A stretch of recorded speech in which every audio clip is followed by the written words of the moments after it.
اسی طریقے سے وہ بالکل لائف اسٹائل انجوائے کر رہے ہوتے ہیں تو ہمارا دل بھی جلتا ہے. اور جب ہم بٹے ہوں گے تو اس سے فائدہ کس کو ہوگا؟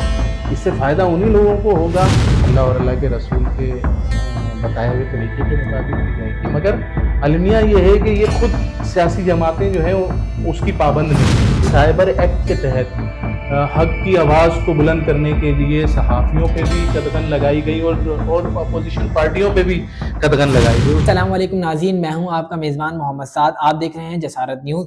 آج کا جو ہمارا ٹاپک ہے نیپال، بنگلہ دیش، سری لنکا میں جس طریقے سے رجیم چینج آیا ہے کے لیے ہم نے اپنے اسٹوڈیو میں مدعو کیا ہے سینئر جرنلسٹ محمد علی فاروق صاحب کو. کیسے ہیں؟ السلام علیکم محمد علی فاروق صاحب، آپ کا بہت بہت شکریہ ہمیں ٹائم دینے کے لیے. محمد علی فاروق صاحب، جس طریقے سے ابھی سچویشن ہے، کرنٹ سچویشن نیپال کے اندر ہے اور اس سے پہلے بنگلہ دیش، سری لنکا اور بہت سارے ساؤتھ ایشین کنٹریز کے اندر جو سچویشن رہی ہے، تو آپ کو کیا لگتا ہے کہ اس کے کیا اثرات مرتب ہوں گے پاکستان پر، اور پاکستان کی جو یوتھ ہے وہ کھڑی ہوگی اس کے خلاف جو کرپشن ہو رہی ہے اور جو ناجائز فیصلے ہوتے ہیں اس کے خلاف کھڑی ہوگی؟ پلیز ہمیں اپنی اوپینین سر. سعد بھائی، آپ نے جو سوال اٹھایا ہے کہ اس خطے کے اندر جو انقلابی تبدیلیاں واقع ہوئی ہیں، رونما ہوئی ہیں، اس کے پس منظر میں کون سے حقائق ہیں جس کی وجہ سے جو ہے وہ انقلابی تبدیلی رونما ہوتی ہے. اس کا جواب دینے سے پہلے ہم جو ہے وہ کچھ تھوڑا بیک گراؤنڈ کی طرف جائیں گے کہ پاکستان اور ہندوستان میں ایک انقلابی تبدیلی رونما ہوئی. برطانیہ جو ہے اس نے اس بر صغیر پہ قبضہ کیا. اس قبضے کو چھڑانے کے لیے ہندو اور مسلم ایک نقطے کے اوپر منجمد ہوئے، قوم میں اجتماعیت ہوئی اور جس کے نتیجے میں وہ ہندوستان اور پاکستان وجود میں آیا. جب پاکستان اور ہندوستان وجود میں آیا اس کے بعد پھر مسلمانوں کے دو گروہ بن گئے. ایک گروہ جو ہے وہ حق میں تھا کہ ہم صرف آزادی کی لینی تھی ہم نے برطانیہ سے، اور لہذا ہم ہندوستان کے ساتھ رہ کر ہی آزاد اس خطے میں ہوں. دوسرا جو ہے اس میں یہ تھا کہ ہمیں جو ہے زمینی حقائق یہ ہے کہ برطانیہ نے ہمیں الگ ملک کی حیثیت سے جو ہے وہ تسلیم کیا ہے، تو لہذا اب ایک گروہ جو ہے وہ ہم پاکستان جو ہم وجود میں آیا ہے تو وہ مگر یہ ہے کہ اس تناظر میں دیکھا جائے تو ہندو اور مسلم ایک نقطے پہ منجمد ہوئے، ایک نقطے پہ انہوں نے تحریک کا آغاز کیا. تو اس تحریک کے نتیجے کے اندر ریجیم چینج ہوا بر صغیر کے اندر، وہ ہندوستان اور پاکستان وجود میں آیا. وہی آگے چل کے پھر آپ دیکھیں کہ 1971 میں مشرقی پاکستان اور مغربی پاکستان ایک ریجیم چینج ہوا. اس میں کچھ ثمرات تھے، کچھ وجوہات تھیں کہ جس وجہ سے بنگلہ دیش جو ہے وہ الگ ہوا. ان کی کچھ ہم اس کی ڈیٹیل میں نہیں جائیں گے، مگر یہ ہے کہ اس میں کچھ چیزیں ہم جو ہے وہ ضرور مد نظر رکھنا چاہیں گے کہ اس میں ایک اقتصادی استحصال تھا. بات کا ادھر ایک کرنا چاہوں گا آپ سے سوال کہ جس طریقے سے آپ نے کہا کہ بنگلہ دیش الگ ہوا، اب جب بنگلہ دیش الگ ہوا تھا اس ٹائم تو حسینہ واجد اس کے ٹائم سے لے کے حسینہ واجد کی پارٹی پاور میں تھی. اب جب حسینہ واجد کی پارٹی کا ڈاؤن فال شروع ہوا تو اس کے پیچھے آپ کو کیا لگتا ہے کہ مطلب ہاں یہ اسی ساتھ اقبال صاحب اسی اس پہ میں جو ہے نقطے پہ بات کرنا چاہوں گا کہ کوئی بھی سیاسی جماعت ہو یا کوئی بھی ملک ہو تو ایک دم تو جو ہے وہ قوم کسی ایک نقطے پہ نہیں اجتماعیت نہیں آتی. اس کے کچھ ریزنز ہوتے ہیں. اب جس طریقے سے پاکستان سے بنگلہ دیش جو ہے وہ الگ ہوا تو اس کے کچھ 4 بڑے وجوہات تھیں، جس میں اقتصادی استحصال تھا کہ آمدنی کے ذرائع زیادہ مغربی پاکستان کے تھے مگر وہ مشرقی پاکستان کے تھے، وہ مغربی پاکستان میں زر مبادلہ زیادہ خرچ ہوتا تھا. سیاسی عدم مساوات تھی کہ شیخ مجیب الرحمان جو عوامی لیگ تھی اس کی زیادہ اکثریت تھی مگر حکومت جو ہے وہ پاکستان پیپلز پارٹی کے ہاتھ میں آئی. اسی طرح زبان اور ثقافت کے اندر تھا کہ پاکستان مشرقی پاکستان اور مغربی پاکستان کے اندر اردو کو جو ہے وہ قومی زبان کہا، اور وہ بنگلہ دیش سے اکثریت میں تھے. اس کے بعد ایک زبان کی بقا کی خاطر ایک تحریک جو ہے وہ برپا ہوئی. اسی طریقے سے فوجی آپریشن تھا. اس کے نتیجے میں یہ تھا کہ ہندوستان کو موقع ملا، اور ہندوستان نے جو ہے، اب تو وہ بات سب واضح بھی ہوئی کہ پاکستان کی آرمی کی وردیوں کے اندر آ کے بنگلہ دیش کے اندر انہوں نے ظلم و جبر کا ایک جو ہے وہ کیا. اس سے ایک جو ہے وہ ماحول بنا کہ پاکستانی فوج ظالم ہے اور وہ ساری چیزیں. اور اس میں پھر یہ ہے کہ لوگ جو ہے اٹھے اور وہ ایک تحریک برپا ہوئی اور ریجیم چینج ہو گیا. قوم جو ہے وہ ایک نقطے پہ آ گئی کہ ایک ہم نے نقطے پہ متحد ہو اسی گئی. طریقے سے ابھی حالیہ جو بنگلہ دیش کے اندر انقلاب ہوا، اس میں عوامی لیگ جو ہے حسینہ واجد کی پارٹی، اس نے بھی ایسی کیا، سیاسی استحصال کیا. جمہوریت کے نام پہ جو ہے اس نے سیاسی استحصال کیا. پارٹیوں کو جو ہے وہ ان کی آواز کو دبانے کی کوشش کی. مہنگائی، معاشی بحران بڑھ گیا، انسانی حقوق کی خلاف ورزیاں ہوئیں. اور اسی طریقے سائبر ایکٹ کے تحت حق کی آواز کو بلند کرنے کے لیے صحافیوں پہ بھی قدغن لگائی گئی، اور اپوزیشن پارٹیوں پہ بھی قدغن لگائی گئی. اس میں یہ ہے کہ طالب علموں کا ایک گروہ اٹھا، اور وہ طالب علموں کا گروہ اٹھا، اس نے آواز اٹھائی، اور وہ پھر آواز اتنی بلند ہوئی کہ وہ ایک سیاسی پارٹی کی شکل اختیار کر گئی، اور اس کے نتیجے میں قوم ایک نقطے پہ آئی اور ریجیم چینج ہو علی گیا بھائی، بنگلہ دیش کا. میں یہی آپ سے سوال کرنا چاہ رہا تھا. جس طریقے سے رجیم چینج وہاں ہوا ہے، تو پاکستان میں آپ کو لگتا ہے کہ ہماری یوتھ ہے وہ کھڑی ہوگی اس کے خلاف؟ جس طریقے سے یہاں پر بے روزگاری دن بہ دن بڑھتی جا رہی ہے اور کرائم بڑھتے جا رہے ہیں، اور ہمارے سیاستدان جو ہیں وہ جس طریقے سے کرپشن کرتے جا رہے ہیں، تو آپ کو کیا لگتا ہے کہ ہمارے اسٹوڈنٹس جو ہیں وہ کھڑے ہوں گے اس کے خلاف؟ دیکھیں سعد صاحب، یہ آپ نے بالکل صحیح کہا. اصل میں جس نقطے پہ میں آپ کو بتانا چاہ رہا ہوں کہ رجیم چینج ہونے کے لیے کچھ وجوہات ہوتی ہیں، کچھ چیزیں ہوتی ہیں جس پہ قوم جو ہے وہ یکسو ہوتی ہے. وہ اور اس کے وجوہات بعد پاکستان میں ایک موجود تو رجیم ہیں. چینج، ایک قوم ایک پلیٹ فارم پہ جمع ہوتی ہے. مگر پاکستان کا معاملہ یہ ہے، یہاں عدم انقلاب جو ہے وہ پاکستان کے اندر اس سے پہلے آپ دیکھیں کہ رجیم چینج ہوا. رجیم چینج کی دو قسمیں ہیں. ایک رجیم چینج ہوتا ہے گراس روٹ لیول سے ایک انقلاب برپا ہوتا ہے، اور عوام ایک نقطے کے اوپر جو ہے وہ یکسو ہوتی ہے، اور اس کے نتیجے کے اندر ایک جو ہے سیلاب برپا ہوتا ہے، اور وہ حکمرانوں کو جو ہے وہ الگ کر دیتا ہے اقتدار سے. مگر ہم نے دیکھا کہ اس پاکستان کے اندر دو جماعتیں جو ہیں وہ رہیں اقتدار کے اندر، پیپلز پارٹی اور مسلم لیگ. اس دونوں پارٹیوں کے نتیجے میں ایک تیسری پارٹی جو ہے وہ گائے بگائے سب سے زیادہ آتی رہی، فوجی جو ہے وہ بھی ماشاء اللہ بھی لگتا رہا. مگر حالیہ دنوں میں، حالیہ گزشتہ سالوں کے اندر ایک رجیم چینج ہوا تحریک انصاف کے نام پہ، لبرلزم کے نام پر. وہ ایسا نہیں تھا کہ گراس روٹ لیول سے وہ لوگ آئے ہوئے تھے. رجیم چینج وہ پاکستان کے اندر کیوں ناکام ہوا؟ اس لیے کہ گراس روٹ لیول سے نہیں آئے تھے، بلکہ ان کو لایا گیا تھا ان دو پارٹیوں کے میں اصل نتیجے میں میں. آپ کو اسی چیز کا ایک اور سوال ہے میرا آپ سے، کہ آپ نے لبرلزم کا ادھر ذکر کیا ہے، تو لبرلزم میں اور فاشزم میں اور اسلام کا جو طریقہ ہے شرعی نظام، تو اس کو آپ کیسے نظریے سے دیکھتے ہیں کہ یہاں پر لوگ شرعی نظام لانے کے لیے متحد ہوں گے، جس طریقے سے دیکھیں پاکستان جو بنا ہوا اسلام کے نام پہ یہی بنا ہے؟ اصل وجہ یہی ہے کہ جس نقطے پہ میں آپ کو لانا چاہ رہا تھا کہ ہندوستان پاکستان جو دو قومی نظریے کی بنیاد پہ بنا تھا، تو پاکستان جو ہے وہ کلمے کی بنیاد کے اوپر بنا، اور محمد ازم کی بنیاد کے اوپر یہ بنا. اب ہوا یہ کہ پاکستان کے اندر جو سیاسی جماعتیں ہیں، پوری دنیا کے اندر جو ہے وہ کچھ پالیسیاں جو ہیں وہ مرتب کی جاتی ہیں. میں ان نظاموں کی ڈیٹیل میں نہیں جاؤں گا، مگر یہ ہے کہ وہ نظام جو ہیں وہ اس میں کچھ نظام ایسے ہیں جو جیسے سوشلزم ہے. سوشلزم جو ہے وہ عوامی رائے کو مقدم رکھتا ہے، اور جو عوام جائز اور ناجائز فیصلہ کرتی ہے وہی قانون کا حصہ تسلیم کیا جاتا ہے، یعنی حاکمیت اعلیٰ، یعنی قانون حاکمیت اعلیٰ کا تصور عوام کے پاس ہوتا ہے۔ اسی طریقے سے ایک پالیسی چلتی ہے لیکن جو عوام تو یہاں جس کو لے کر آنا چاہتی جی ہے وہ آپ سمجھ سکتے ہیں۔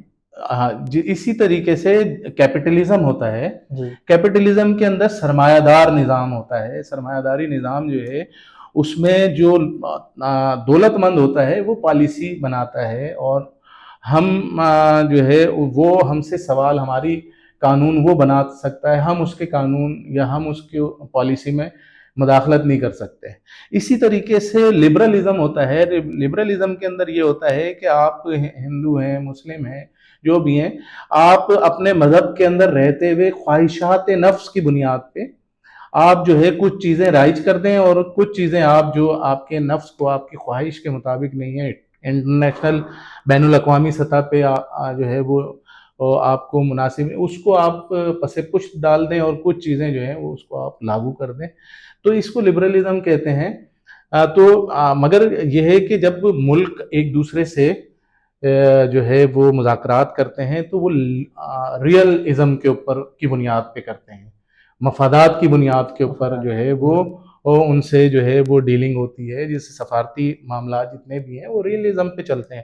مگر یہاں پہ جو ہے وہ سوشلزم جو ہے وہ جب اپنی اسٹم پہ جاتا ہے تو وہ فاشزم میں چلا جاتا ہے، اور اسی طریقے سے جب کیپٹلزم جو ہے وہ اپنے انانیت میں آتا ہے تو وہ ٹیررزم میں آ جاتا ہے۔ تو پاکستان کے اندر بھی ایسے ہی معاملات چلتے رہے، مگر پاکستان میں المیہ یہ ہے کہ جو سیاسی جماعتیں ہیں یہ ان پالیسیوں کے ہیں، مگر انہوں نے کلمہ پڑھا ہوا ہے ہمارے پاکستان کے نظریے کے مطابق کہ پاکستان اسلامی ملک ہے، پاکستان میں قانون سازی اللہ اور اللہ کے رسول کے بتائے ہوئے طریقے کے مطابق کی جائے گی، مگر المیہ یہ ہے کہ یہ خود سیاسی جماعتیں جو ہیں اس کی پابند نہیں ہیں، جس کی وجہ سے یہ دو کشتیوں میں پیر رکھنے کی وجہ سے تو ہمارے حالات جو ہے وہ اس طریقے سے بگاڑ کا شکار ہوئے۔ اور پاکستان میں جو آپ نے کہا کہ انقلاب کی کچھ چیزیں ہوتی ہیں، ایک تو اس میں عدل ہوتا ہے، اجتماعیت ہوتی ہے، پہلے اجتماعیت وہ انفرادی بھی ہوتی ہے اور اجتماعی بھی ہوتی ہے۔ انفرادی سطح کے اوپر عوام کے اندر اجتماعیت ہو، اور عوام ایک نظریے کے اوپر یکسو علی ہوں۔ بھائی آپ سے اسی طرح سے ایک سوال میرا اور آیا ہے آپ کے ذہن میں کہ جو ہماری یوتھ ہے وہ تو بالکل بکھری ہوئی ہے، تو آپ کو یہ لگتا ہے کہ وہ اس اتفاق پہ متفق ہو پائے گی ایک ہی نظریے پہ کہ ہمیں کوئی بھی قبول نہیں ہے سوائے اسلامی نظام کے؟ تو آپ کو اس چیز میں کیا لگتا ہے کہ نہیں، اس کے پیچھے پہلے ثمرات کو دیکھیں نا، کہ پاکستان میں دیکھیں پاکستان میں انقلاب کیوں نہیں برپا ہوتا۔ اس کی 6 بڑی وجوہات ہیں۔ اس میں سب سے پہلی ہے کہ عوام تقسیم ہے، عوام جو ہے وہ گروہ بندی میں ہے، کوئی لسانی، کوئی صوبائی، کوئی جو ہے مذہبی گروہوں کے اندر بٹی ہوئی ہے۔ دوسری بات ہے سیاسی جماعتوں کے اندر اجارہ داری ہے، سیاسی جماعتوں میں وہ جمہوریت کا نام لیتے ہیں مگر اپنی سیاسی جماعتوں کے اندر جمہوریت موجود نہیں ہے۔ دوسری بڑی وجہ یہ تھی۔ تیسری بڑی وجہ یہ ہے کہ جو طاقتور ادارے ہیں، فوج ہے، وہ ان کی مداخلت بھی موجود ہے، ان کو خوف ہے کہ اگر ہم مداخلت نہیں کرتے ہیں تو یہ بیرونی ایجنڈے کے اعلی کار بن جائیں گے۔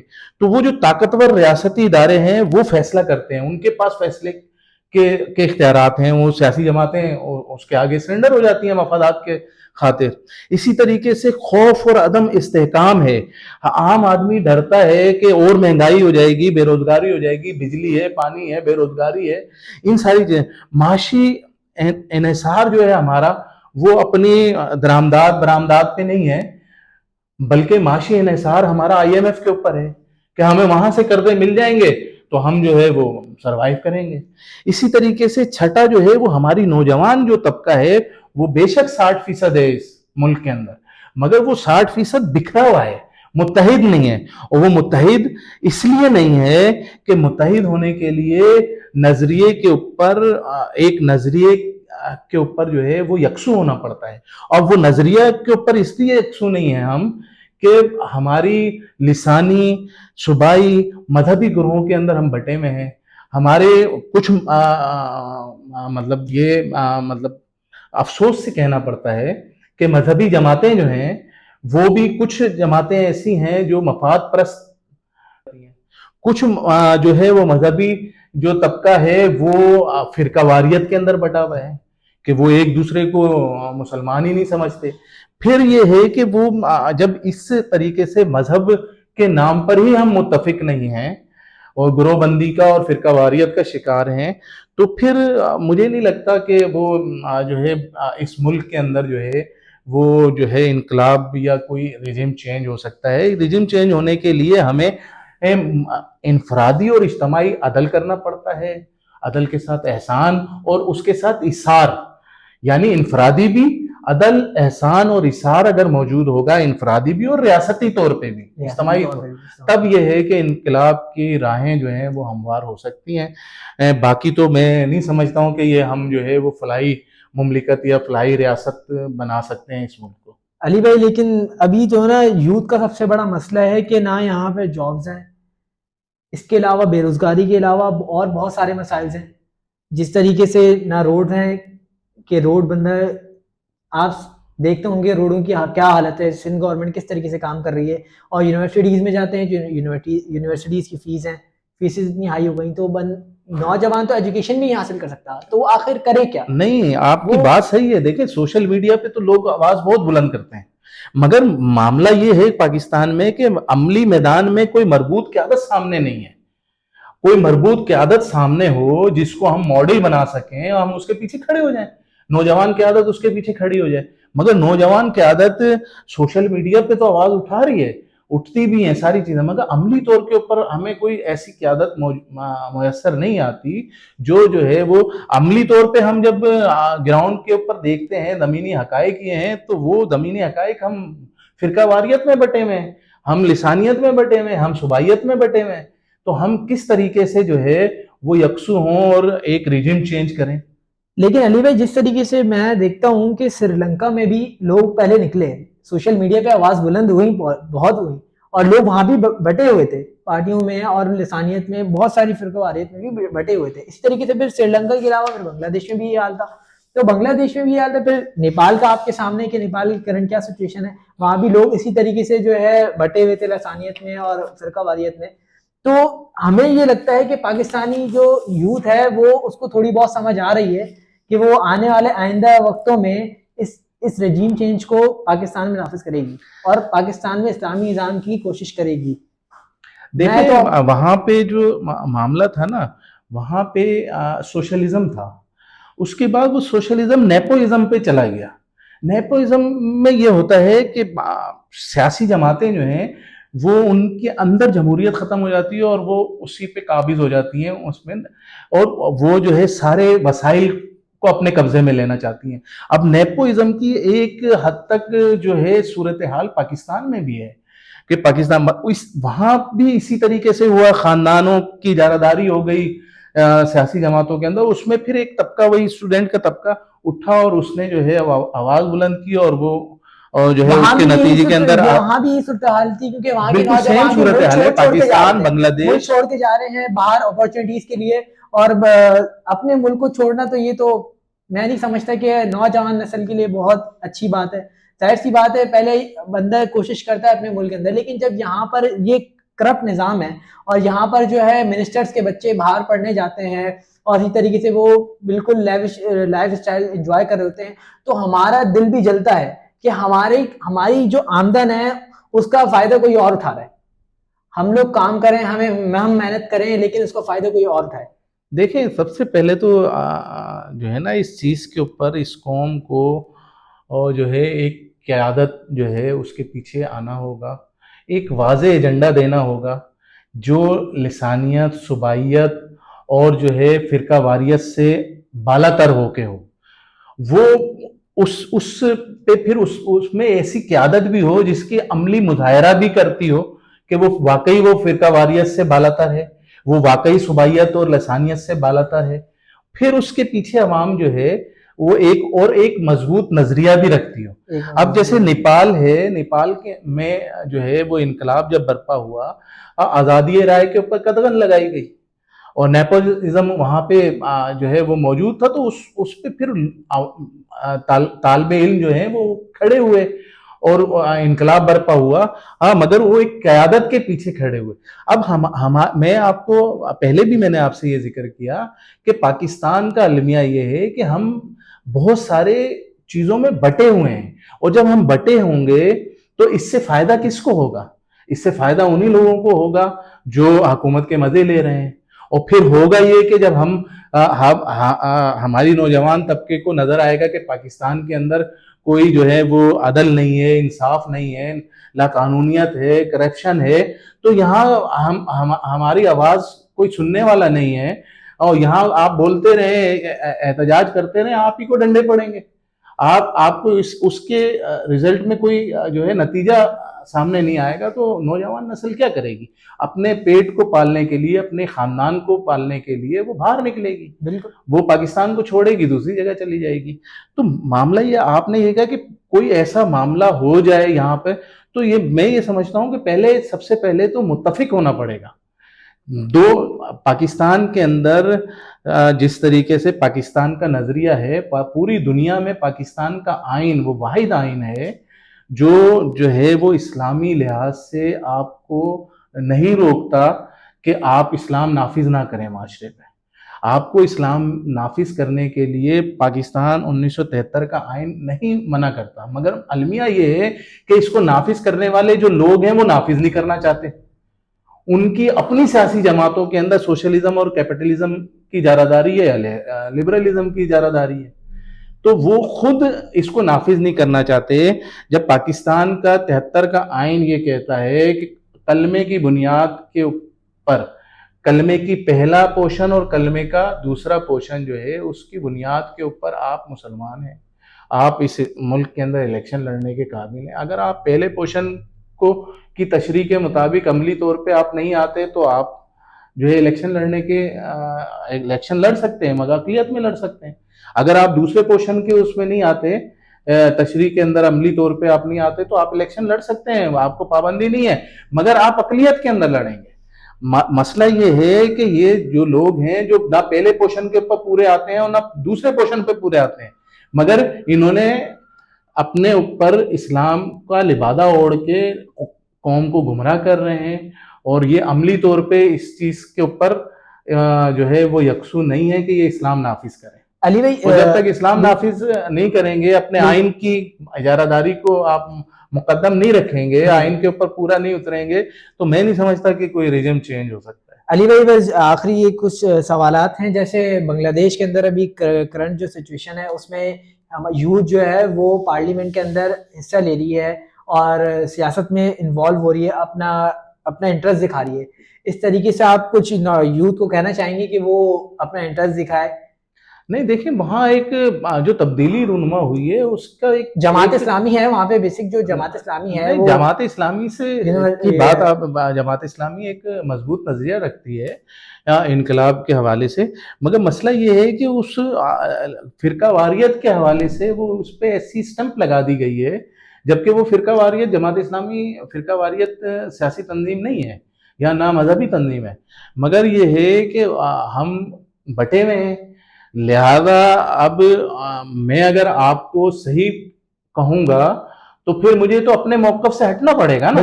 بالکل ایسی. تو پاکستان میں یہ ہے دوسرے کو صحیح نہیں کہا جاتا. پاکستان میں ایک سوچ، منفی سوچ بن گئی ہے، تنقیدی سوچ بن گئی ہے، اور ہر دوسرے کو تنقید کرتے ہیں مگر اپنے آپ کو نہیں دیکھتے. بالکل. اور جب تک ہم انفرادی طور پہ جو ہے وہ اپنے آپ کو تبدیل نہیں کریں گے. اچھا، میں نے آپ سے بات کی تھی کہ اصل میں عدل، انفرادی عدل ہو، احسان ہو اور ایثار ہو. عدل کا مقصد یہ ہوتا ہے کہ ایک بس ہے، اس میں میں چڑھ گیا ہوں اور میں نے پہلے ٹکٹ لیا ہے تو میں بیٹھ گیا ہوں سیٹ کے اوپر، تو اور دوسرا بزرگ آدمی آیا ہے، وہ جو ہے وہ بس میں چڑھا ہے تو میں نہیں اٹھتا ہوں، تو یہ عدل ہے کہ میں پہلے آیا ہوں، میں بیٹھا ہوں، مگر میں اس کو جگہ دے دیتا ہوں، تھوڑا سا میں اپنے آپ کو سکیڑ لیتا ہوں، اس کو جگہ دے دیتا ہوں، تو وہ یہ ہے احسان. اور اگر میں اس سیٹ سے کھڑا ہو جاتا ہوں کہ نہیں آپ بزرگ ہیں، آپ بیٹھ جائیں، تو یہ ہے ایثار. جب تک ہمیں عدل، احسان اور ایثار انفرادی اور اجتماعی طور پہ نہیں آئے گا تو اس ملک میں ریجن چینج نہیں ہو سکتا. بہت بہت شکریہ محمد علی فاروق صاحب، آپ نے ہمیں وقت دیا اور ہمیں سمجھایا کہ رجیم چینج ہوتا کیا ہے اور پاکستان میں سے کیا تاثرات ہیں.